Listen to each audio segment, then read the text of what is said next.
All stand. Song number 88, I Sing the Mighty Power of God.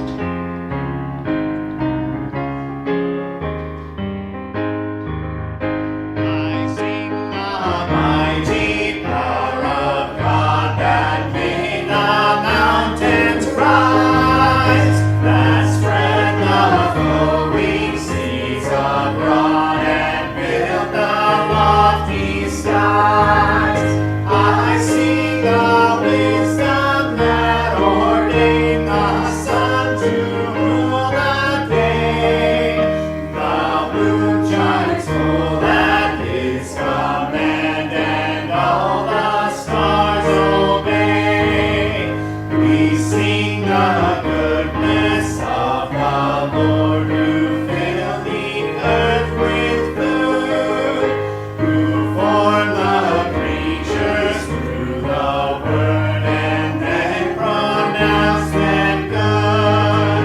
Lord, how thy wonders are displayed where'er I turn my eye.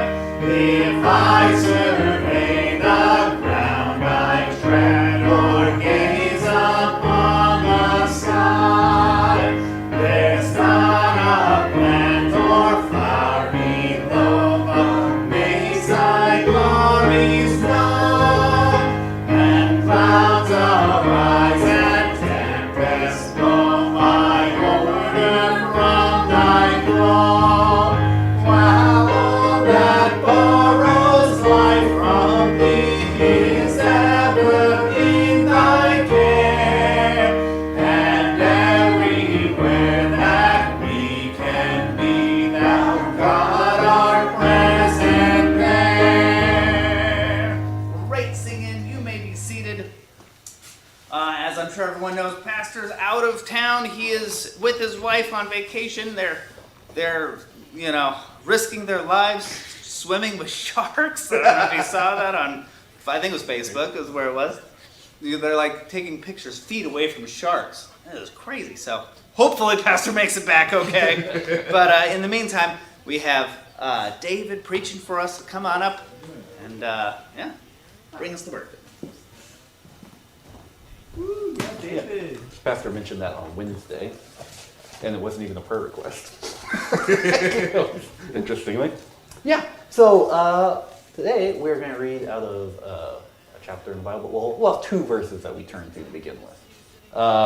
It's in one of my favorite chapters, but first we'll go to Job chapter 1 and Job chapter 31, if you turn to both of those. I like listening to Puritan sermons, and so I came up with a title. They have these long titles that they do, and I decided to do one of those.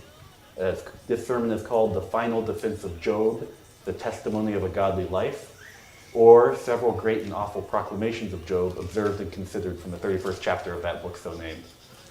So, as we turn to Job chapter 1,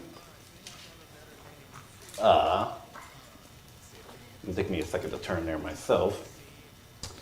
It says, And the Lord said unto Satan, Hast thou considered my servant Job, that there is none like him in the earth, a perfect and an upright man, one that feareth God and escheweth evil?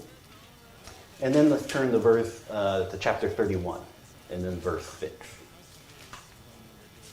And this is Job speaking. He says, Let me be weighed in an even balance, that God may know mine integrity. Let's pray. Dear Lord, thank you so much for this morning. Thank you so much for just your word and for the testimony of Job's life. I pray that you teach us through it, that you'd help us understand what it is you want us to know, and to be edified, exhorted, and convicted as you would desire. Lord, I pray you keep our pastor safe in his journeys and all the other members of the church that are traveling as well. We thank you, Lord, in Jesus' name, amen. So first, I think everybody here will be familiar with the story of Job. If you're not, you can at some point read Job chapter 1. It's not totally essential to understand the background here, to know much about what he says here. All you need to know is God considered Job the most righteous man on the earth, which is an interesting concept to begin with. We don't normally think, oh, there are quantities of sort of righteousness or godliness. God ascertains these things. And there could be out in the world somewhere, like the most righteous man. That's a possible thing. And then we would all think, oh, it would be a farmer somewhere. We wouldn't think it's like the richest guy somewhere, but that was the situation here at this time. And Job has lost everything he has in this cosmic struggle between God and Satan. And his friends come to comfort him, and they, try to offer their counsel as to why he's suffering, he's undergoing these sufferings. And of course, they believe that it's because he sinned in some way, and he is saying, no, that's not the case. And this happens for many, many chapters until finally, in exasperation, Job lays out his defense of his own behavior, ending with chapter 31, where he outlines at some length all these different ways in which he has not sinned. And so we are going to look at those, move through chapter 31, and just kind of make some observations. So the first defense he makes is the most well-known verse from the chapter. I made a covenant with mine eyes, why then should I think upon a maid? In his ultimate defense of his behavior, it begins with something that cannot be seen outwardly. It is a thought in his mind. He has said, I have not looked at young women around me in a lustful manner. This is sometimes when people are afflicted or have many problems, this is the first thing that judgmental people will consider about them. They're probably in some way lascivious. And Job says, no, that's not the case. And he phrases it in an interesting way. He goes, I made a covenant with mine eyes. A covenant, Pastor just finished a series on covenants some time ago. A covenant is a legally binding agreement between two parties, according to Pastor. I looked up his sermon. Normally solemnized by an oath. If that's incorrect, take it up with him. But it's a very serious agreement between two parties. Job seems to view himself as a being, and his eyes as two kind of separate entities. We're part of one. We're spiritual, eternal beings, everlasting being created eternally by God, within these temporal bodies that are burdened by the sin in this world. And his eyes are no different. And he has made a covenant with his eyes. He has promised to them, whatever I see about me, that will not that will not guide my mind and my heart, but rather my mind and my heart will guide what I do with what I see. He's made a covenant. And he phrases it as a question. Why then should I think upon a maid? He doesn't say, how can I resist this thing? What can I do to defend against this issue? He goes, why would I do this? Why would I? He goes, there are so many reasons not to. And he lists them. He says, first of all, in verse 2, he goes, he desires the blessings of God. This is why he has made this covenant. He goes, for what portion of God is there from above? When we speak of a portion of God in the Bible, it's normally referring to the Holy Spirit. In Numbers, God gave to the elders of Israel a small portion of the Spirit that rested on Moses. In the book of Kings, Elisha asked for and received a double portion of the Spirit that rested on Elijah. In the New Testament, Paul commands us to be filled with the Spirit, not to be filled with wine. And what is this Spirit? The wisdom and understanding from God. The joy, peace, kindness, goodness, those fruits. He goes, these supernatural, wonderful elements that can influence and shape a person coming down from heaven and entering into this world through our lives. God expressing his righteousness through the lives of believers. What portion of God is there from above?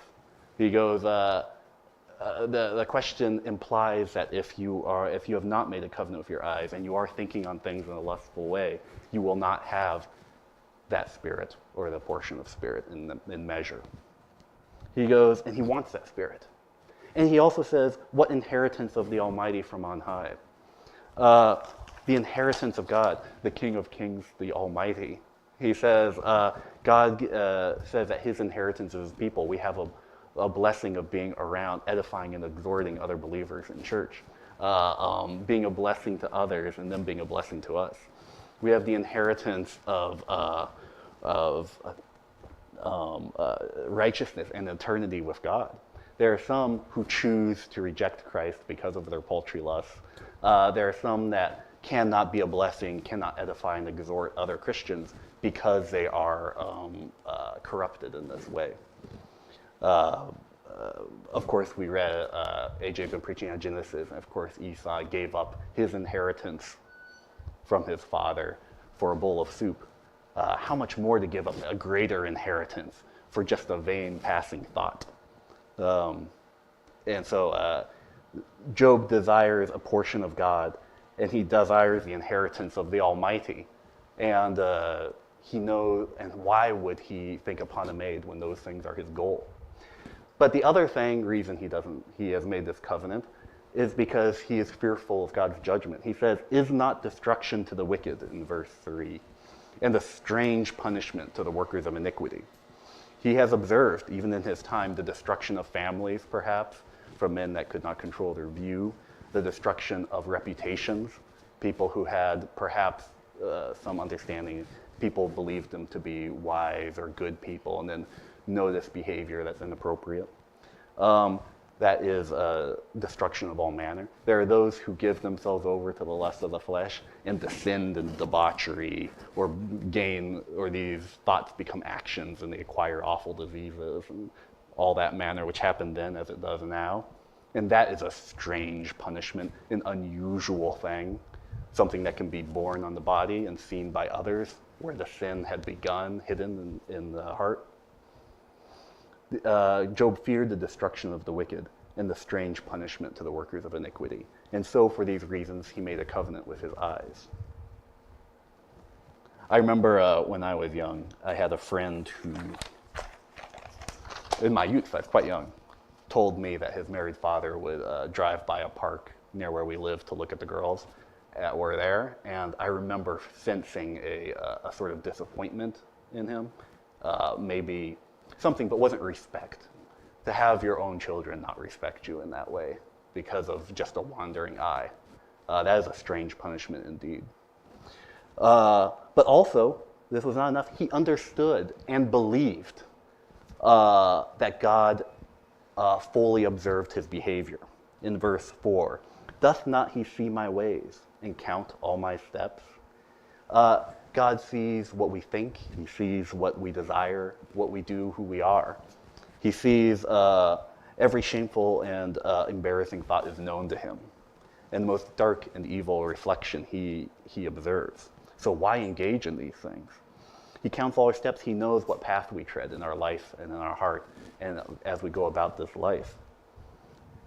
If he sees my ways and counts my steps, why would we not make a covenant with our eyes? Of course we should do so. And if we do not, does it speak to our belief about God's observation of us, or how seriously we take his judgment, or how much we desire his blessings? Then there's an interlude here in what he says in verse 5 rather. And it begins a structure that will remain for the rest of the chapter, which I would refer to as kind of an if-then structure, a conditional statement. And he says, "If I have walked with vanity, or if my foot hath hasted to deceit." Rather, if what he is living, how he lives is meaningless, is without significance due to hypocrisy. He's saying good things, acting in a good way, respected by others, but is vain because there's no substance to it. He's actually corrupted in his mind and heart. "If I have walked with vanity, or if my foot hath hasted to deceit." He's quick to say good things to one person and then switch and be thinking about evil things with the other. This is a deceitfulness of a kind. And he says, if I have been quick to do so, he says in verse 6, "Let me be weighed in an even balance, that God may know mine integrity." He's speaking to his friends that are challenging his integrity. And he goes, if I have been that way, if I have been deceitful in my lifestyle, if I have been vain in my walk with the Lord, let God take my life and weigh it in the two balances and see if where it stands. He goes, God can look at my life, search through it, weigh it, and he will know mine integrity. Are we confident to make such a declaration to God? If we have walked with vanity, or if we have hasted deceit, let it be known, let it be transparent before the Lord. Do we invite him to observe our life, weigh it, and consider whether it is as it appears to the men around us? And he continues in verse 7, if my step hath turned out of the way, and my heart walked after mine eyes, and if any blot hath cleaved to mine hand. He goes, if any way I've wandered off from the path of righteousness. And he's not talking about, by the way, a single error or function. He says, if any blot hath cleaved to mine hand, cleave to it. If there's some recurring sinful issue that I'm not allowed, and of course this is all in the context of the covenant he's made with his eyes. If there's a blot that's cleaving to my hands, that's not being shaken off, that I'm allowing to remain. He goes, then let me sow, in verse 8, and let another eat. Yea, let my offspring be rooted out.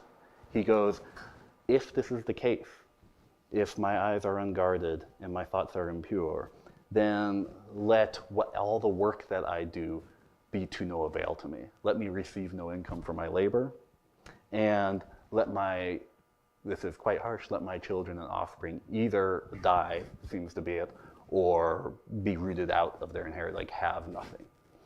Would we be willing to say to God, if I have been impure, if I have a blot to my hand, let my work be, let my income be completely eradicated and let my children suffer? Would we just say, let it be? Would you be willing to make that statement? Job was and did so. He is speaking to God, and this I do not believe is hyperbolic. Who would even speak hyperbolically to God in that manner? But then he moves from the lust of the eyes to action, which is adultery. He goes, if mine heart have been deceived by a woman, or if I have laid wait at my neighbor's door. Some are deceived. We have seen in Genesis Abimelech angry because Sarah lied to him about being Abraham's husband because he demanded that of her for various reasons. There are sometimes guys that are sleeping around engaging in immorality and they do not know that they have slept with a married woman. There are some that there are women that will convince men to do things with them, perhaps with alcohol and other means. There are other men, it says, if I've laid wait at my neighbor's door, like David and Bathsheba, who are actually looking to make transgression of this manner and are just wicked, sort of lascivious men that live and have no respect or faithfulness in their life. To Job, there's no difference between the two. He sees no difference. In our world, we and on YouTube, and people will talk about, oh, these women are always tricking us. And it's like Job has no such, it's all the same to him. It's all sin and adultery. He goes, if mine heart have been deceived by a woman, or if I have laid wait at my neighbor's door, then let my wife grind unto another, and let others bow down upon her. The beginning of verse 10, I believe, is referring to kind of physical labor like grinding in a mill or something like that, domestic activity. The second is what it sounds like. It's sexual behavior, intimate behavior between a husband and wife.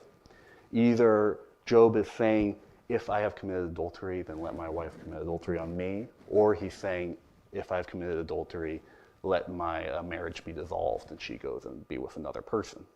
It's more likely the second.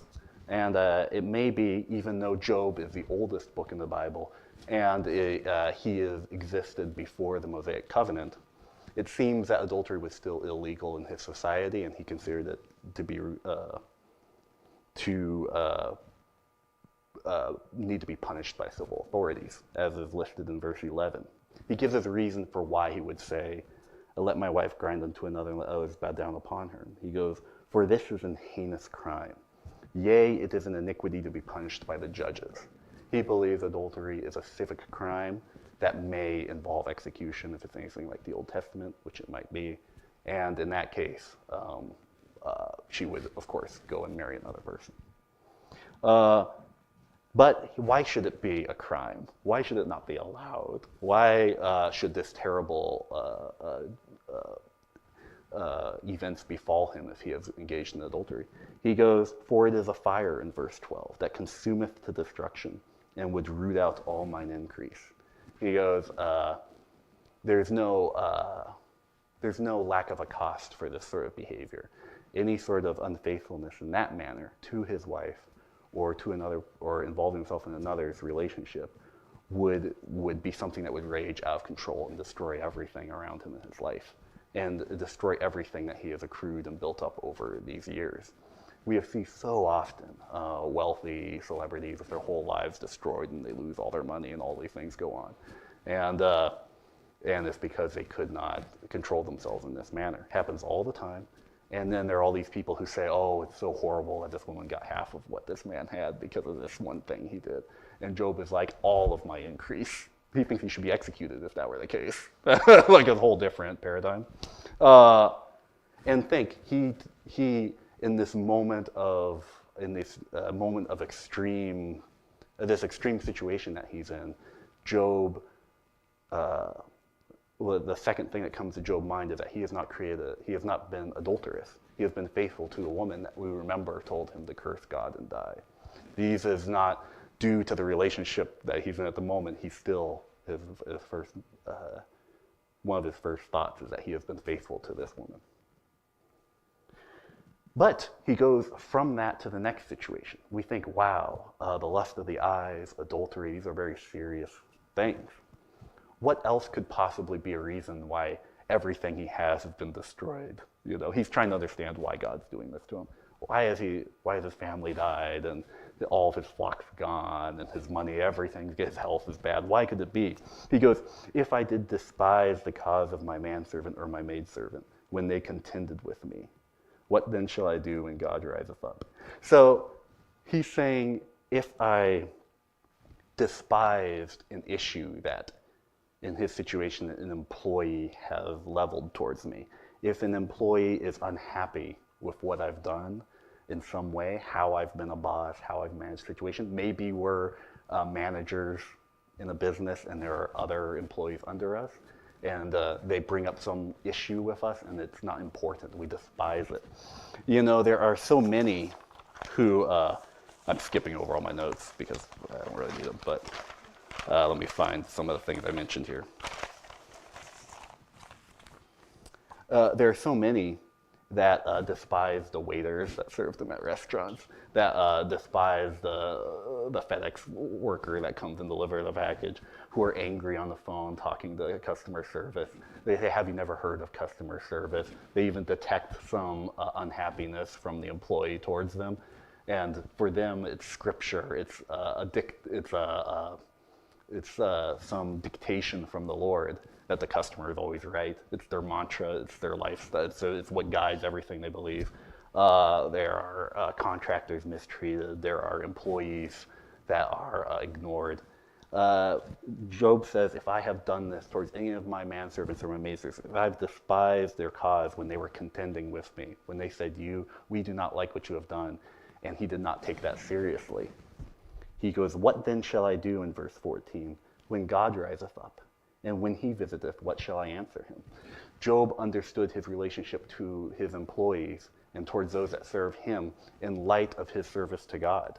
He goes, if I have something to level to God, if I have a complaint, if I have a concern, and he has many at this point, the loss of everything he possesses, he would not feel confident leveling that contention to God if he had been unkind to his employees and those that served him.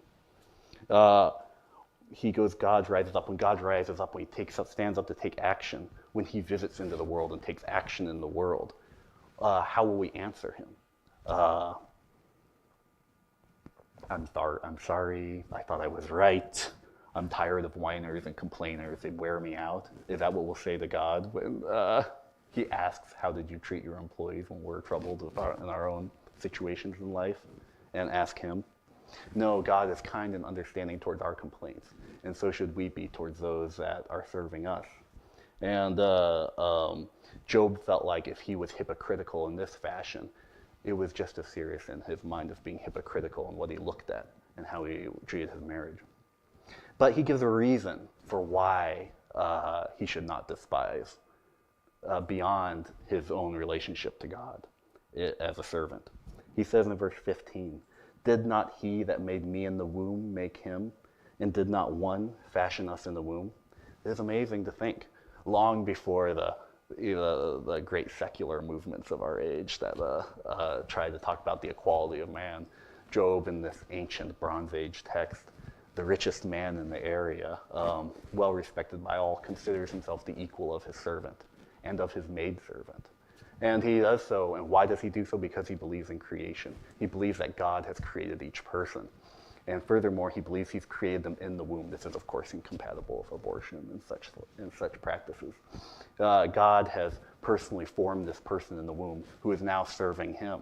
And as he has been formed in the womb by God, and that person has been formed in the womb by God, how could he consider their cause or their contention to be less than his own?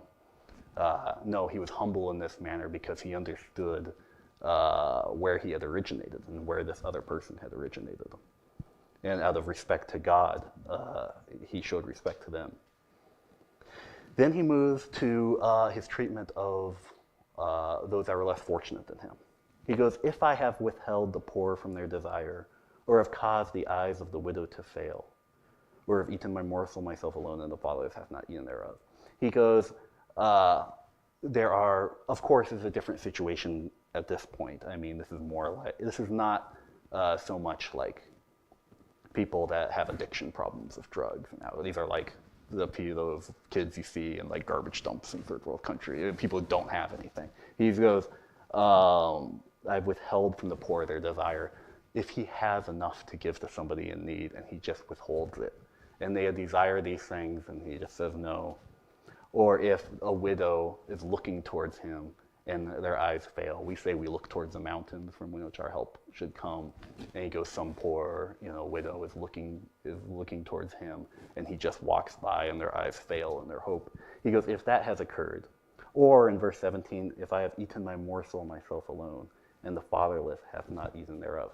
So he's having meals, he's having a great time eating, but he's not willing to share with those around him. These are all very straightforward, always pop up all through the Old Testament. God's real big on the widows and orphans. And there's a quick interlude I like in verse 18, which gives us a picture of Job's childhood.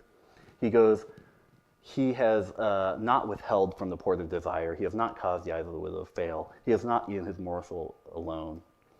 Because from my youth, he, that's the fatherless, was brought up with me as with a father, and I have guided her from my mother's womb. It seems Job lived in a household where his father would raise orphans up with him, and he was used to having them around him. They grew up as with a father, even when he was a young man. And it seems his mother taught him, even from when he was born, to treat widows well and to treat those that were less fortunate with all the generosity that he had available. And I like that if you are a Christian parent to think, if you teach your children to be generous and you teach them to be kind and you exhibit that in behavior and in your homes, they will learn and be and bless the world in even greater ways than you possibly could yourself.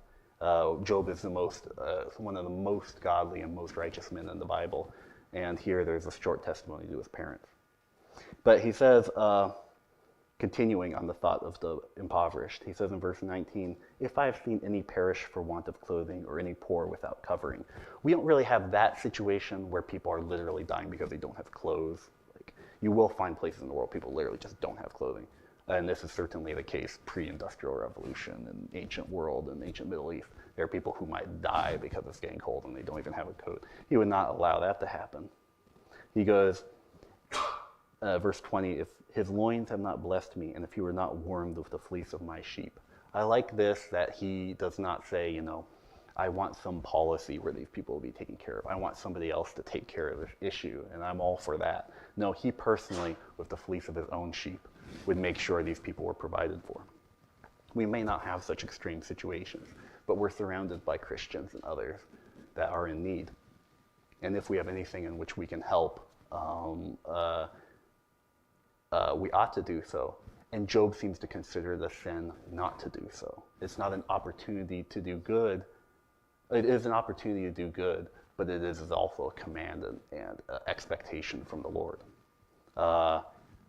To what degree and in what measure, obviously, wisdom is required. But we have all seen this sort of thing, if in less measure. He also says, along the same vein, in verse 21, if I have lifted up my hand against the fatherless when I saw my help in the gate. I believe he's saying that he would not mistreat an orphan or the poor, even if society would approve of such behavior. If he saw the people in the gate of the city would allow him to do what he wanted and would have no problem with him casting aside an orphan, asking for, or beating some person that he felt was had insulted him in some way, insulted his wealth and his status, perhaps society would not frown on his behavior. I remember Ethan telling me about that website where they're mocking the homeless in a lot of ways. I mean, I think there are a lot of issues with the homeless situation, and there are comedic elements to that have to be acknowledged. But there's a certain cruelty that is developing due to bad policies in our society, and we should make sure as Christians not to fall into that, where mistreatment of those that are less fortunate than us, with with a society that's becoming less kind in general, might allow for it. But he says, if I have done anything, if I have withheld the poor from their desire, caused the eyes of the widow to fail, eaten my morsel alone, seen those perish that want clothing, not warmed those with the fleece of my sheep, lift up my hand against the fatherless, he goes, if I've done any of those things, then let mine arm fall from my shoulder blade, in verse 22, and mine arm be broken from the bone. He says, if I have been unkind to those that are less fortunate to me, if I have not helped those that were in need, then let me become physically disabled. Again, would we be willing to make that statement? If I have done this, if I have acted in a way towards those that have less than me, in such a way that God would not approve of, then God, search my heart, let me be weighed in an even balance, and smite me that I might understand what it is to have need and depend on others. Would you be willing to make such a statement? Job was willing to do so, even having lost all. And he gives a reason for why he would be willing to undergo this. And it's interesting. Normally people would say, oh, I go help the poor because I'm a very nice person. I'm a very kind person. And these are all good. We want to show kindness. We want to be nice. But Job will not refuse to help people, because, in verse 23, for destruction from God was a terror to me, and by reason of his highness I could not endure. He was concerned that God would take action against him. Like, his unkindness towards others was not, or his kindness towards others was not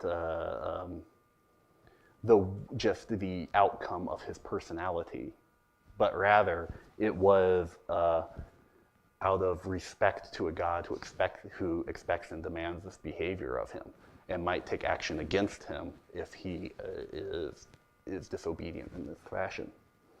He goes, by reason of his highness I could not endure. When he considered God's greatness, what he's created around him, just how high God is. Daniel said, after seeing the vision of God, that he could not stand and he fell to the floor. Job, considering God's greatness, considering his majesty, considering his throne above him. If God is so much greater than him, how can he treat somebody that's in less status than him in a negative way? God, the difference between the richest man in the world and the most impoverished orphan, and the difference between God and Job, it's just mad. It's not even comparable. And so, considering how great God is, he cannot endure to allow these to mistreat those that were less in status than him. Everything is through his personal understanding of who God is. His actions and attitudes are informed by that. Then he moves to the next section. He goes, he is not engaged in various forms of idolatry. He says, if I have made gold my hope, or have said to the fine gold, thou art my confidence. For him, the wealth that he possessed was not his hope. He did not say, my deliverance will come from the riches that I receive. My provision and all my needs will be gained through money and through sheep and goats and all these things that I have. He goes, I do not, in my suffering, hope that there will be money that comes in to save me. He goes, if I have made gold my hope, or have said to the fine gold, thou art my confidence. if he can only interact with other men and look them in the eyes when he feels like he has enough, or if gold and having possessions is what gives him confidence to stand with it upright and look forward, if possessions and the respect of the world is what gives him confidence to go about his city and live his life and feel like he is the equal of another man. He goes, if I have made gold my hope, or have said to the fine gold, thou art my confidence. Or, in verse 25, if I rejoiced because my wealth was great. He goes, if just getting lots of money made me happy, if that's what just gave me, if I rejoiced in that, that's just, I can't believe this. It's like, it's so, let me skip through all these notes. I don't really need them, I guess. But it just speaks for itself, But I want to mention some of this. The Bible says what we should rejoice in. David says in Psalms 5:11, let all those that put their trust in thee rejoice. We should rejoice in that we can put our trust and our hope and our confidence in the Lord. He goes, and David said in Psalm 118, verse 24, this is the day which the Lord hath made. We will rejoice and be glad in it. We will rejoice just that God has given us this day. This existence on the planet is what we rejoice in because it's God's gift to us, no matter rich or poor. In Matthew chapter 5, Jesus said, blessed are ye when men shall revile you and persecute you, and shall say all manner of evil against you falsely for my sake. Rejoice and be exceeding glad, for great is your reward in heaven. We should rejoice in being mistreated by the world for Christ's sake, because we will have rewards that are eternal in heaven. In Luke chapter 10, Jesus instructs the disciples, rather rejoice because your names are written in heaven. We should rejoice that we have eternity with the Lord. There are so many things that we are to rejoice in. But if I rejoiced because my wealth was great and because mine hand had gotten much, that is an inappropriate thing to rejoice for in Job's view. And again, this is one of the wealthiest men of his time. And this is one of the godliest men of his time. He goes, gold was not his hope. The fine gold was not his confidence. And he did not rejoice that his hand had gotten much. But then it moves to a more cryptic thing that he connects in the same thought. In verse 26, he goes, if I beheld the sun when it shined, or the moon walking in brightness. So he's kind of observing these physical phenomena in creation. And then in verse 27 says, and my heart hath been secretly enticed, or my mouth hath kissed my hand. Most commentators and Christian writers will associate this with idolatry. They think perhaps he has not been engaged in some sort of pagan worship. I don't think that's what it's referring to. It seems almost absurd to even be. No, I think this is referring to more of a superstitious activity, behavior. He has not observed physical phenomena and then engaged in arbitrary and meaningless practices in the hopes of receiving some blessing or protection from evil. It would seem silly to bring this up, but I see it more and more often. We've seen people hanging the Indian dream catchers on their walls, or the crystals that are meant to give them good energy. Of course, the old school rabbit foot and the salt over the shoulder. People descending into studying numbers and hidden meanings. We recognize the Catholic and the charismatic alike clutching at crucifixes or wearing crosses in the hopes that evil spirits will be warded off. I have actually had a former Baptist tell me they believe in putting out good energy. I've had an evangelical tell me that maybe there's something to astrology. I've seen a Christian man quickly buy a pack of gum because the total at the register was $6.66.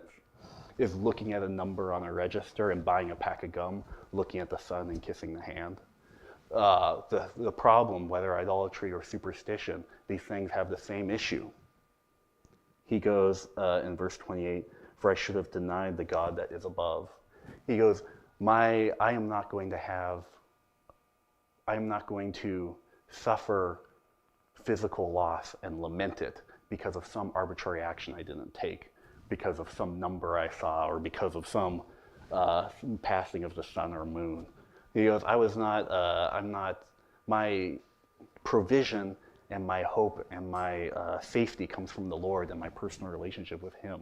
He goes, I have obeyed his commandments. I have walked in a righteous way. I am confident in the Lord's path that he has laid out for me. I'm not hampered by desires for small physical objects and little arbitrary actions that will give me what I need and want or protect me from what I fear. I'm confident in the Lord, and I do not engage in this. This is, again, a Bronze Age, ancient world man, and yet he has far more wisdom than many people that are well educated in our world today. I see more and more of this. His heart was not secretly enticed.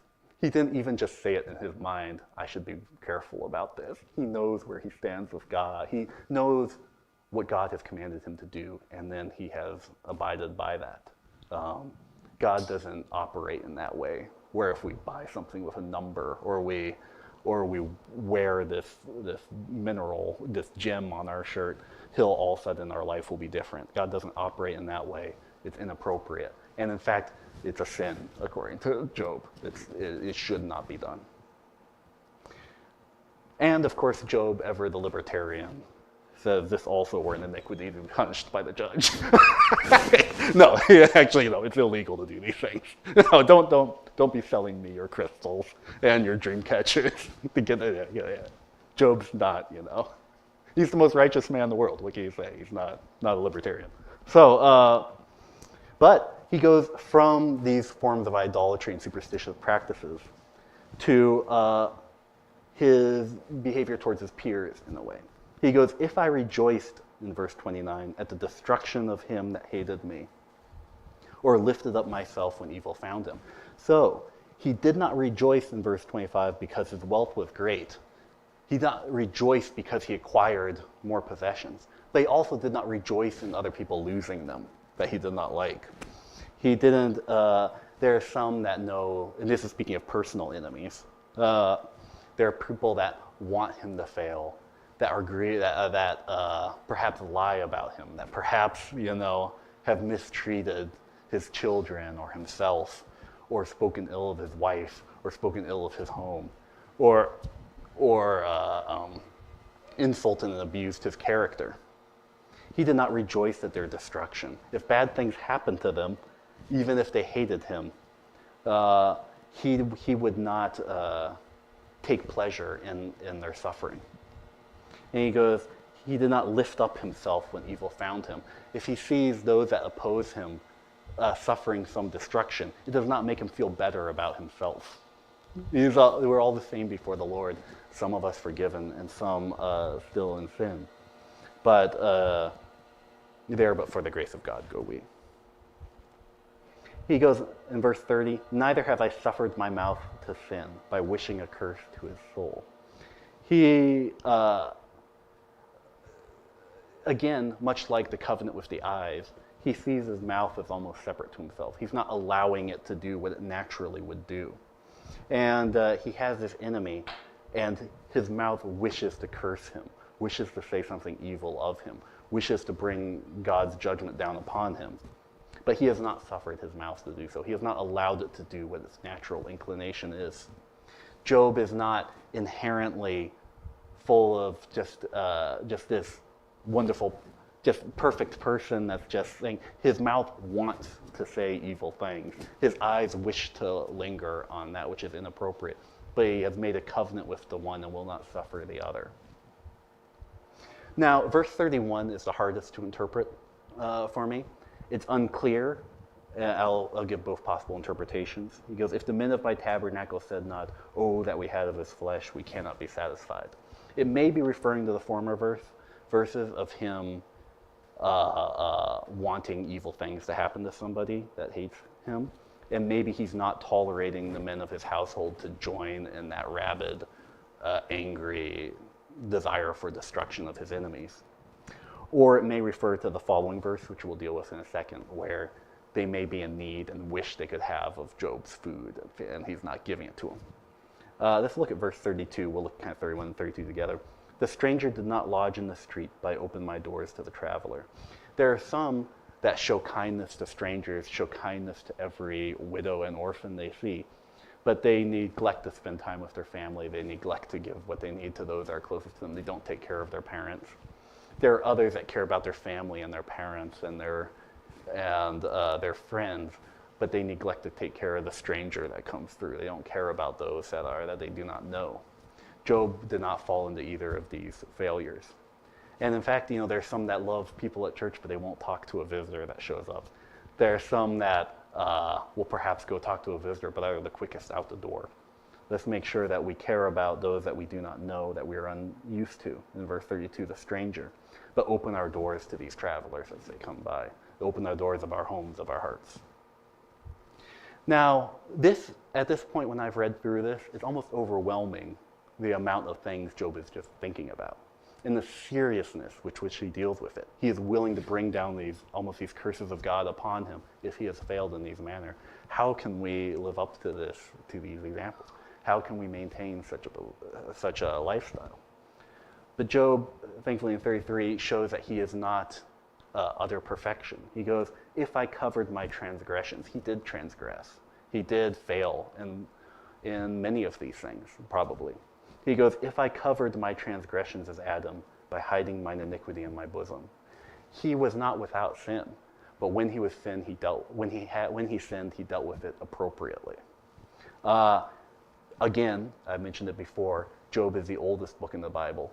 It's the first written is Job's life is from the earliest parts of Genesis, likely.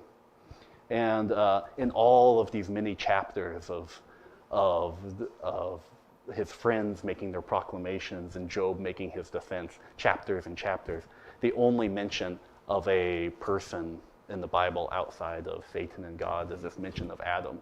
He's the only person mentioned in the Bible that's from any other part of the Bible. Job did not talk about Abraham. He did not talk about Moses. He did not talk about the kings. All he had perhaps was this story of Adam, but he was familiar with it and took proper application from it. And the applications he took was that he did not cover his transgression as Adam. What is he referring to? Maybe, let me get down here. Maybe he's referring to Adam sewing the fig leaves together when he had sinned to cover the shame of his iniquity. Job would not cover the sins he'd done with good works. He would not try to do good things after he'd done something wrong, hiding from God his sin in good deeds and good actions. But perhaps he was referring to how Adam hid himself in the garden when God arrived, hiding himself from him. Perhaps there's some that when they sin, they don't read their Bible, they don't pray, they don't go to church, they don't seek the Lord. They retract within themselves and perhaps indulge in more sinful behavior, preferring to depart from God's presence rather than run to it. Or maybe he's referring to putting the blame, saying, the woman gave me to eat. Adam did not hide his transgression by saying that it was another person's fault, or even saying that there's a woman that you gave me, blaming God, perhaps himself. He did not hide his transgressions by covering them with good deeds. He did not hide his transgressions by departing from God's presence. He did not hide his transgressions by blaming other people. He took full responsibility for the actions he did, and then with humility approached the Lord for forgiveness. He learned this from Adam. And do we learn from the stories that we've been given? And do we also seek to go to the Lord when we have failed? Or do we just pass them by? He also says, did I fear a great multitude? Or did the contempt of families terrify me, that I kept silence and went not out of the door? This could be referring to the sin that he's afraid to go out. But I think in general, sometimes there are people who do live godly lives, that do the right thing. But if the world is doing something evil, or if there's bad things happening in society, they're afraid of the multitude. They don't want to say anything. We discount, we mock a lot for all of his many failures, but he did go out the door and stand before the multitude and say, brethren, why do you so wickedly? There was a moment of even paltry courage there with Lot that many Christians today fail to work up within themselves. They fear the great multitudes, and they fear the contempt of families, those people that may look at them and think less of them for what they believe. They prefer to keep their mouth shut. They prefer to keep silence and not go out the door Job was not one of these people. He was willing to speak about righteousness and godliness, even if the multitudes and great families despised it.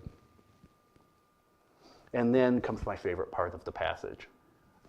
Departing from his if-then statements, Job finally, at the end of all of his debates with these men who think that he has done wrong and suffering from all of the losses that he has endured, cries out and states what it is that he desires more than anything. And all of this confusion of words and arguments and seemingly arbitrary actions taken against him by the Almighty, he speaks out with what his greatest desire is. Oh, that one would hear me, he says in verse 35. Behold, my desire is that the Almighty would answer me, and that mine adversary had written a book. Job is a godly man. He's a man full of faith. But the Lord's actions are confusing and darkened to him. He doesn't have all of the information that he wishes he did for why these things are happening to him, for what sort of God he serves. He understands so much of God so deeply, but so little in our perspective. He wishes that his adversary, he refers to God as his adversary here. He's not talking about Satan. He's talking about the Lord. He refers to him as his adversary several times in the book. Jesus refers to God as our adversary at one point when he says, make right with your adversary when you go to the judge. Here, Job wishes that the Almighty had made clear what his will and his way and why his actions were taken. That he could understand what God's goal is, what the end of all these things would be. For all of his righteousness, he did not have the testimonies of the patriarchs. He did not have the recounting of the kings. He didn't have the letters of the apostles or the words of Christ. He didn't have the prophecies and the Psalms and the Proverbs. He didn't have all of these this wealth of deep and wonderful knowledge spilling out from God, written in the page where there'd be no argument. But if he did have this, oh, if he had it, he says in verse 30, surely I would take it upon my shoulder and bind it as a crown to me. I would declare unto him the number of my steps. As a prince would I go near unto him. In verse 36, surely I would take it upon my shoulder. He would wear it on his shirt sleeve. It would be a crown. He would have authority. He would speak. If he had this book from the Lord, he would speak with complete authority to his friends and say, no, you are wrong because of these things, because God has said this. Now he only knows these things from God, from his conscience and from the teachings of his elders and from his observations that are rooted in faith. But can he speak with complete authority that his friends are wrong? If he had a book, he could. And soon God would personally intervene and say they were wrong. But until then, it's unclear, it's murky. And he says he would wear it on his shoulder. He would let all the world know what these words were. He would have it openly written on him. And he would be open in his declaration of the word. It would be his authority and his crown. And most of all, it would,